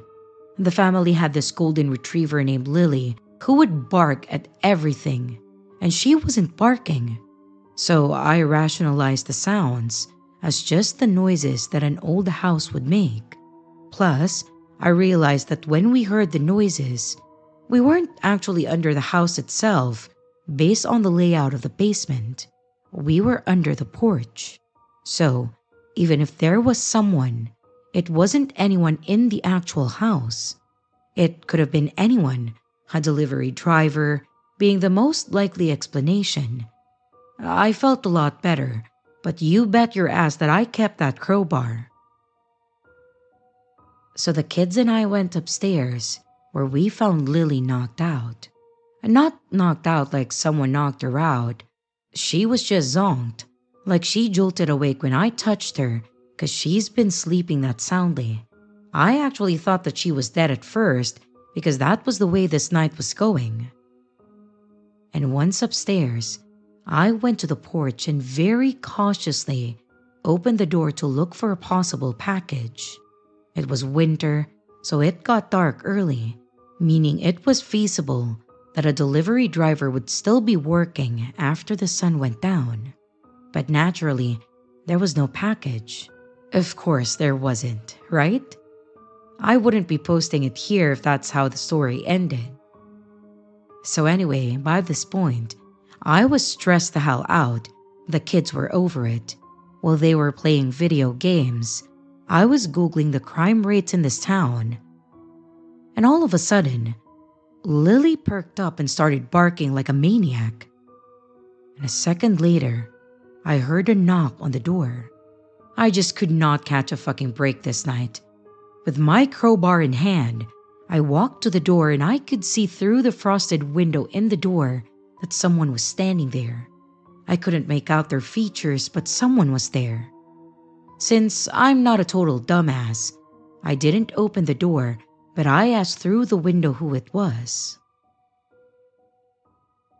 The man on the other side of the door said that they had a pizza delivery. You already know what I'm about to say. We did not order a pizza. This was before every kid had a cell phone, so the boys couldn't have ordered one. Plus, they had been totally dead to the world while they played video games. And if the parents had ordered pizza, they would have told me. So naturally, I again was prepared to fight for my life. I gripped the crowbar and I told the guy that we hadn't ordered a pizza. I thought for sure he was going to insist and try to get me to open the door, but surprisingly he didn't. He just said, sorry, my mistake. And then he turned and left. At this point, I had a lot of questions, as one would when facing a series of unusual events in a creepy house in the middle of nowhere. So as I saw the guy walk off the porch through the frosted window, I opened the door just slightly. I wanted to see this guy, in case I needed to identify him out of a lineup or something eventually. But by the time that I opened the door, he was walking away, so I only saw his back. But I immediately noticed two strange things. I didn't see a pizza in his hands, and I didn't see his car. The latter, I could rationalize because he might have parked on the street, which would have been strange since they had a large horseshoe-shaped driveway. But just maybe. But there was no pizza. I guess technically it might have just been blocked from view, but I doubted it very much. I almost called him out on this too, in a burst of ill-timed bravery. But then I realized that if I did, he would know that the jig was up and would have nothing to lose. So I just closed and locked the door. Later that night, Lily was again knocked out and the kids were upstairs in bed. I didn't think I'd fall asleep. I, honest to God, was sitting there with a crowbar in my hands, on high alert, like I was about to be in a fight for my life. In hindsight, maybe it was a bit of an overreaction, but I wasn't going to be one of those idiots who dies because they underestimated a threat level. I might as well have suggested the kids and I split up, which of course I realized in that moment that that was essentially what had happened. They wouldn't have been much help to me anyway. Well, actually Chris might have, because he was 14 and he was as tall as I was and could break a board with his fist. Maybe I should have kept him around. Anyway, eventually I did fall asleep for like half an hour, and I was awoken to the sound of an owl. I'm a really light sleeper, so either the owl hooting woke me up or else it was just a coincidence. But I heard the owl when I woke up. Only, it didn't sound quite right. It sounded almost like an owl, but something was off about it. As I look back on this now, what I did next was extraordinarily foolish given the events that had transpired that night.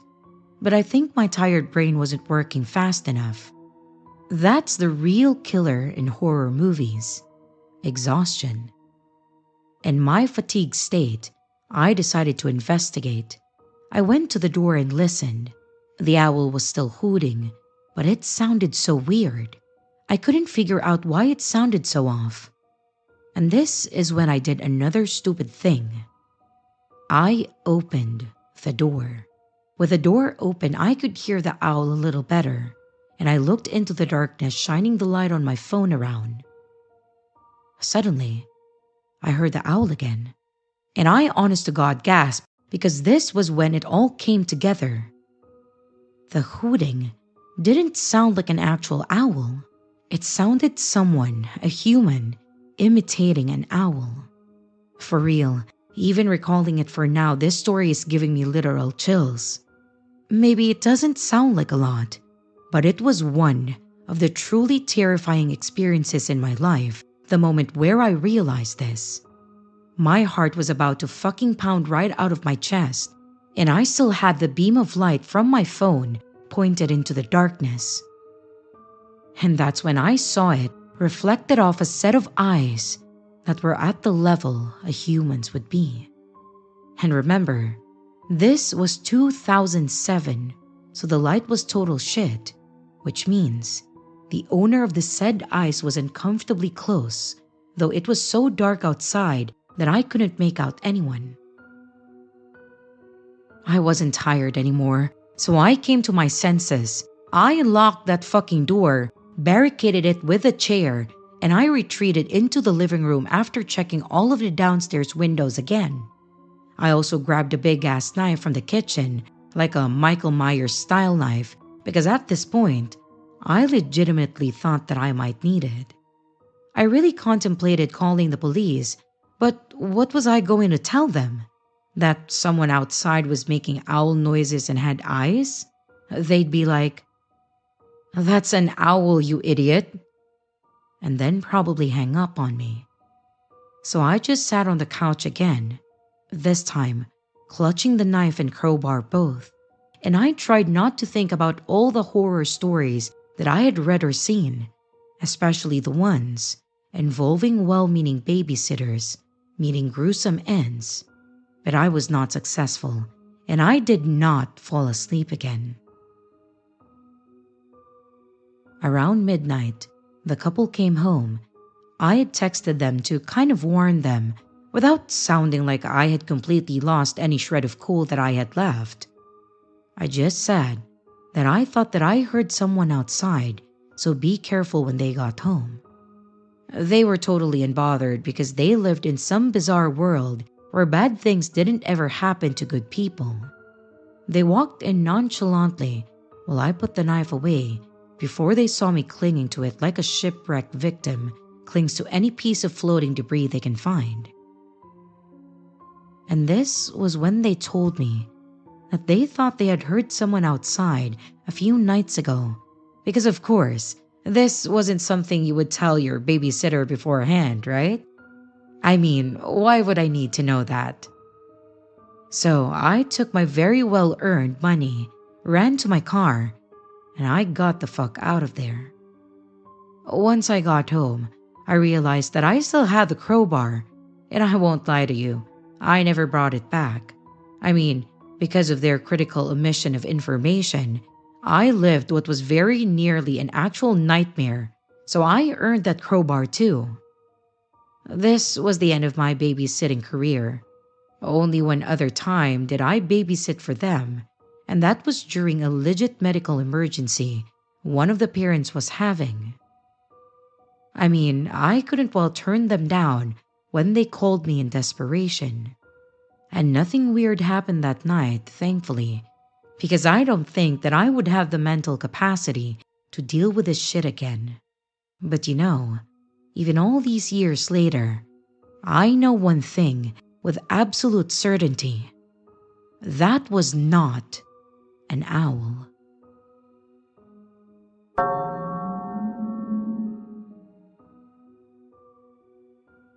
This happened while in my early 20s.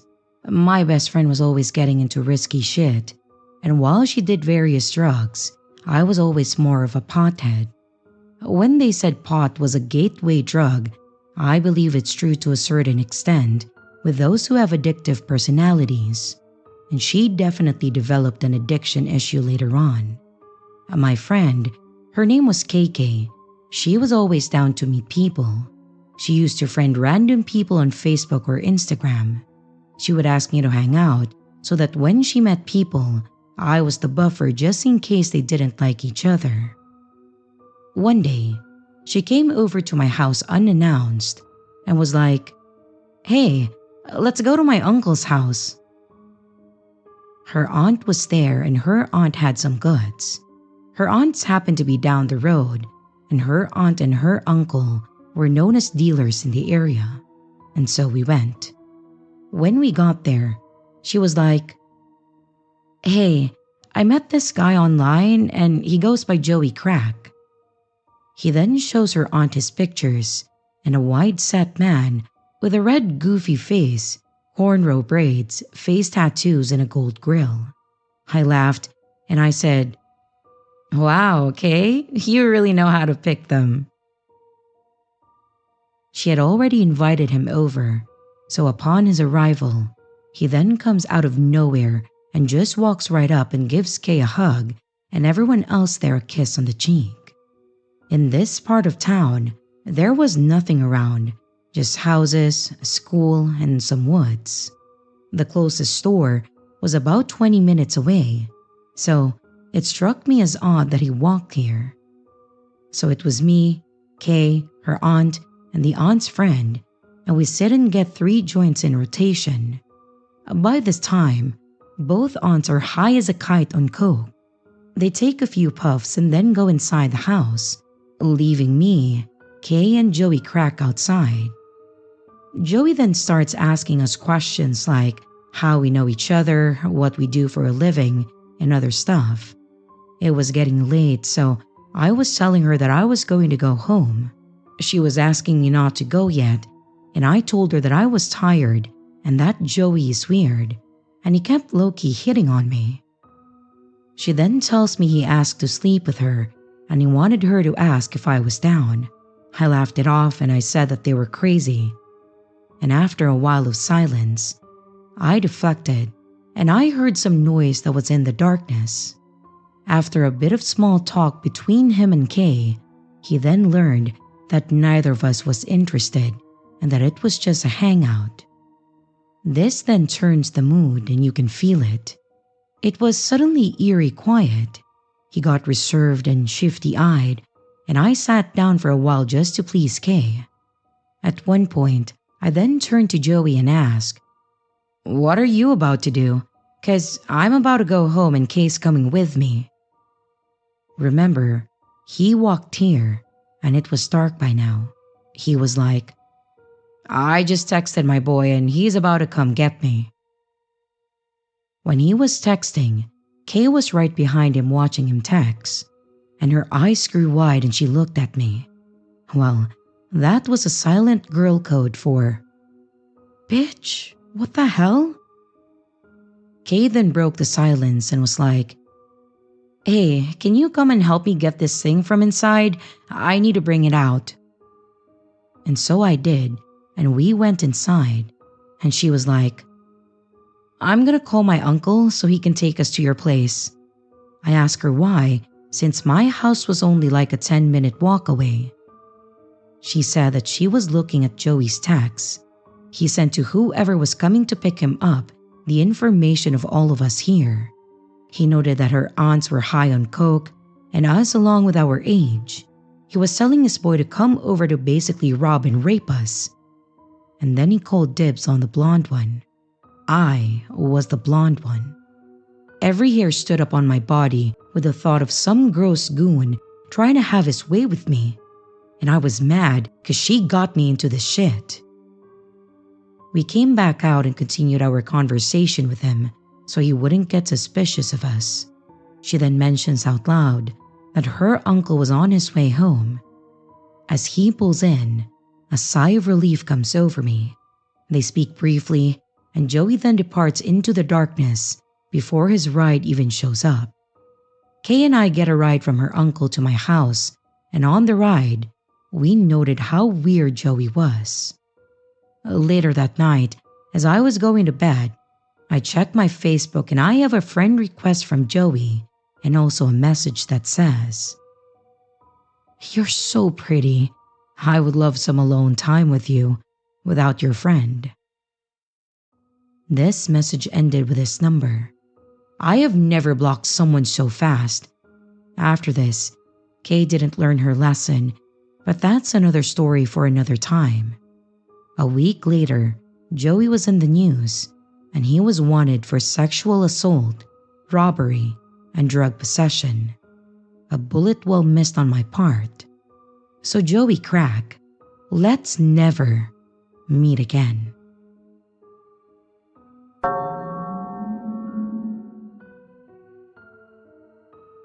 I've been a long-time lurker on a number of true scary story groups and platforms, and after reading all the horrifying things that everyone else went through, I thought that I should go ahead and share what happened to me in my senior year of high school. Well, I guess it didn't technically happen to me. It happened to my friend, whom we are going to call Lily for the sake of privacy, but it was a terrible situation, and I was definitely a part of it. It also involved an instructor at our high school, who we're just going to refer to as Mr. Smith. To set the stage a bit, Mr. Smith was a newer teacher at our school. Our senior year was his first year teaching at our school. He wasn't the youngest teacher, and he looked to be in his mid to late 30s, but he was charismatic and quickly became popular because he seemed to relate to us kids. He was one of those teachers that was in the know about pop culture and things that the students liked, and a lot of us students really adored him and his class. He was an English teacher, and he actually made the class engaging and entertaining. My friend Lily and I were in the same hour with Mr. Smith, and from the beginning I couldn't help but notice that Mr. Smith did seem to pay her an unusual amount of attention. At first, I thought that it was just him trying to help her out a bit extra in the class, and making sure that she was understanding things and not struggling, which I have seen before. However, there was one day that completely solidified all the suspicions that I had and made me see that the attention that Mr. Smith was giving to Lily was not innocent or professional. One day, at the end of the school day, I realized that I had accidentally forgotten to turn in an assignment for Mr. Smith's class, and I made a beeline to the room so that I could get it turned in. When I opened the door, I saw Mr. Smith and Lily in the room, and while they weren't doing anything obvious, the feeling of the room was definitely inappropriate. They were both clothed, obviously, but it was pretty clear to me that something was going on or being talked about that shouldn't be talked about in a classroom setting.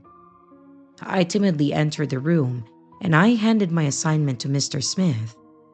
And as I did, he thanked me and said something like, "Anyways, Lily, if you need more help, we can set aside a time here in the future to figure things out."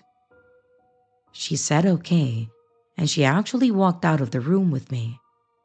Obviously, I asked her what was that about, and she just shrugged it off, saying that he was helping her with homework.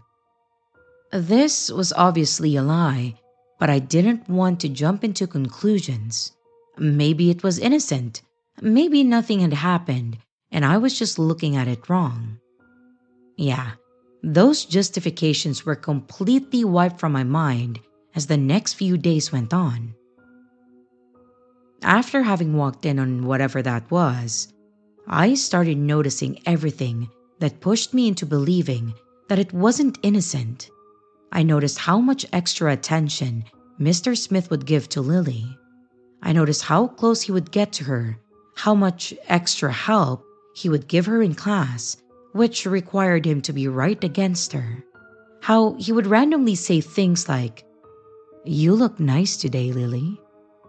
Things that would sound guiltless, small compliments and the like, but these virtuous compliments to me were anything but.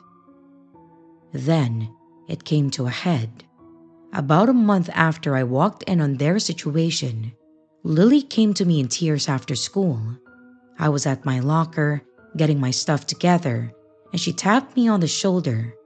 When I turned around, she was a mess. Her makeup was running, and she looked absolutely miserable. She asked me if I could give her a ride home, which was surprising to me. We'd always been friends, sure, but we weren't that close. I told her that I could, and then we made our way to my car. The way that she changed from in tears to sobbing uncontrollably the second the doors closed was horrible. She exploded into telling me about what was going on between herself and Mr. Smith. Basically, what I anticipated. She said that it wasn't anything serious, that he'd flirted with her, and that she reciprocated, but they hadn't gone any further than that. Until that day. That day, she had gone to his room to ask him about an assignment, to actually ask about schoolwork. Without going too far into the disturbing details, he pushed himself on her, and he definitely had gotten handsy. She said that she tried to push him away, but struggled with him, and said something like, "Oh, you know you want this as much as I do." She said that she reached up, slapped him, and that's when he finally let her go. She then ran away from the room and found me. Of course, my first thought was that we needed to report him. She agreed initially, but then mentioned that she didn't think anyone would believe her. She said that there was no one in the room. There were obviously no cameras in the classroom, and she was worried that she would be labeled as a liar or that people would claim that she was just trying to ruin him. We spoke about it a bit, and the conversation ended with her asking me to let her consider things for a couple of days before we did. For those few days, I genuinely tried to respect her wishes, but seeing how he was still making comments towards Lily, and how he was still trying to get close to her during class, even when she was no longer showing interest in him, my conscience wouldn't let me stay silent. I couldn't help but shake this thought that he would go further and assault her again if they met in private, because it sounded like he was more than willing to escalate. So, I made a very difficult decision, and I went to the administrators and reported Mr. Smith. I told them everything that Lily had told me, and I told them about when I walked in on them meeting. The administrator that I talked to took my statements very seriously. She asked me how certain I was of these allegations, stating that it was a very serious situation. I told her that I knew how serious it was. I told her that Lily had asked me to wait because she was scared that no one would believe her, but that I felt like I had to tell them. The investigation was actually a lot quicker than I expected. It turns out that Lily wasn't the only girl that Mr. Smith had targeted. During their short investigation, after talking with a few other students, there were actually 3 other girls that were willing to tell them about comments that Mr. Smith had made. One of them even told them that he had tried to go further with them a few months prior. As the evidence mounted, the school actually got the police involved, and one day after school, Mr. Smith was actually arrested for what he had done, and he was charged with multiple accounts of sexual misconduct. The whole school was definitely in shock as the news got around, and a lot of people felt betrayed by this guy. My friendship with Lily, however, was pretty much over. She was angry that I had gone behind her back and felt like I had taken away her control over the situation. I tried to explain that I did it to protect her and the others, but she couldn't see it that way. We drifted apart, and by the time we graduated, we were no longer friends. It's been a few years since then, and I still think often about Lily. I wonder if I had made the right choice, if I could have handled it differently, or if there was something more that I could have done to help her. But ultimately, I have to believe that getting a predator like Mr. Smith out of our school was worth the cost.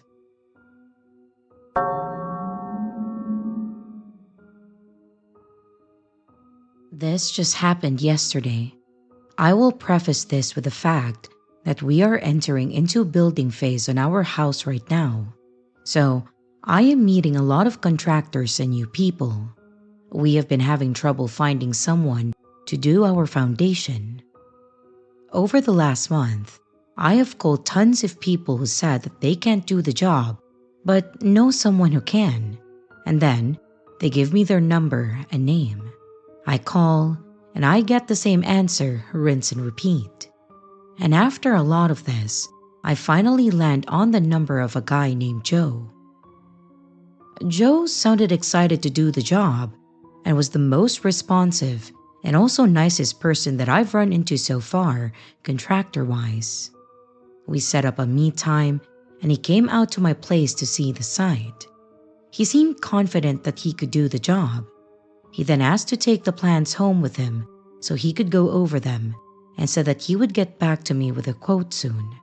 I agreed, gave him the plans, but I told him that I would need them back soon, and that was that. Not too long after, we met with a second contractor who we ultimately ended up hiring for the job. On Friday, I realized that Joe still had the plans, and it's coming time now that the first steps are about to happen, and we needed the plans back. So I texted him. I said, "Hey Joe, would I be able to come and get those architectural plans from you?" He answered, "Yeah, I can stop by tomorrow." I then replied, "I can meet you in town if that's easier. I need to go to the store anyways." Joe then asked, "Okay, what time?"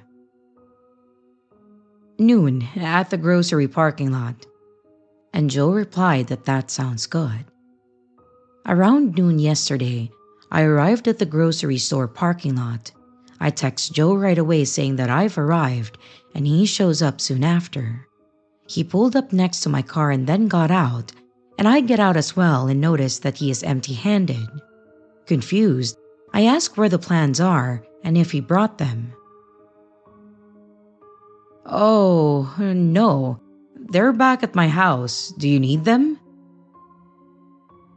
I'm slightly annoyed at this point, so I just said yes, and that the guy who is prepping the site needs them. Joe responds with, "Oh, well, you can follow me back to my house and I will give them to you." I started to feel alert at this point.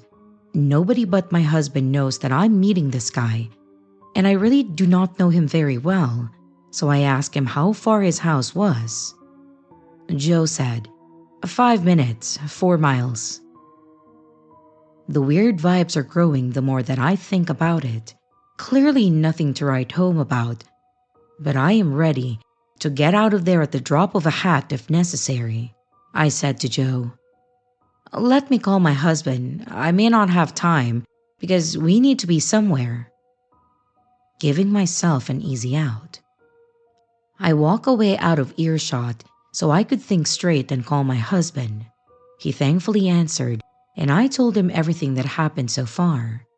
He agreed that it sounded a little shady and told me to be straight up with Joe and tell him that I wasn't comfortable going to his house.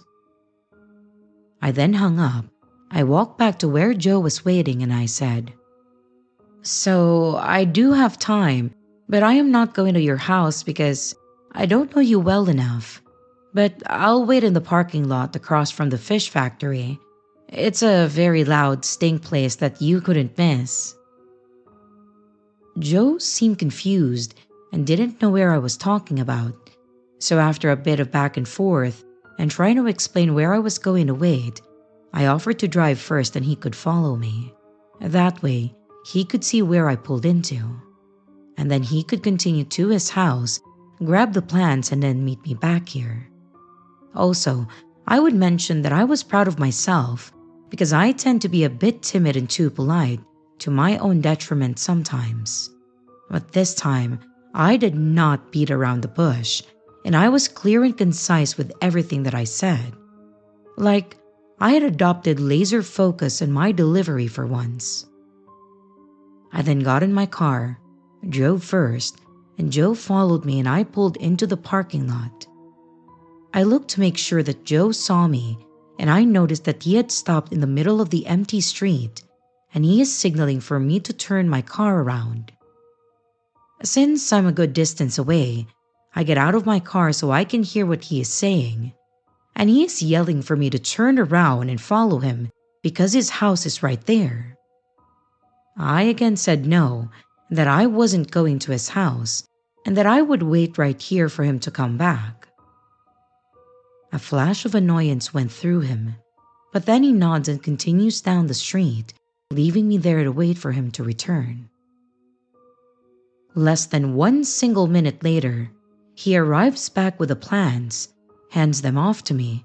I quickly took them, said a quick goodbye, and I booked it out of there. After I got out of the situation, I was finally able to think and reflect. It took him less than 1 minute to get the plans from his house. So it's one of two things. If he lives so close, why didn't he know about the parking lot that I was talking about? He could probably see them from his house. Or he had the plans with him the whole time. Also, I think it's good to note that my husband and I tried looking him up after this, but there is nothing about Joe on the internet. He does not have an email, a business name, or registered phone number. I don't even remember who gave me his number. I now realize that aside from my husband, no one knows that I have been talking to or meeting with him. He simply doesn't exist as a contractor online.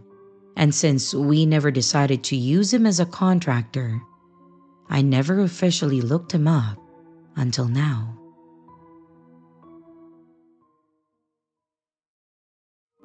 Hello everyone, it's your creepy sister here. Thank you so much for watching the video. I really appreciate it. I would also like to give some extra love to my Patreon members, my channel members, and also my tippers. Thank you so much. If you would like to extend a little bit more support for the channel, don't forget to leave a like and a comment down below. If you would like to become a Patreon member, a channel member, a tipper, or even to buy merch, check out the links in the description below. Again, thank you. And I hope you stay scared, because your fear feeds me.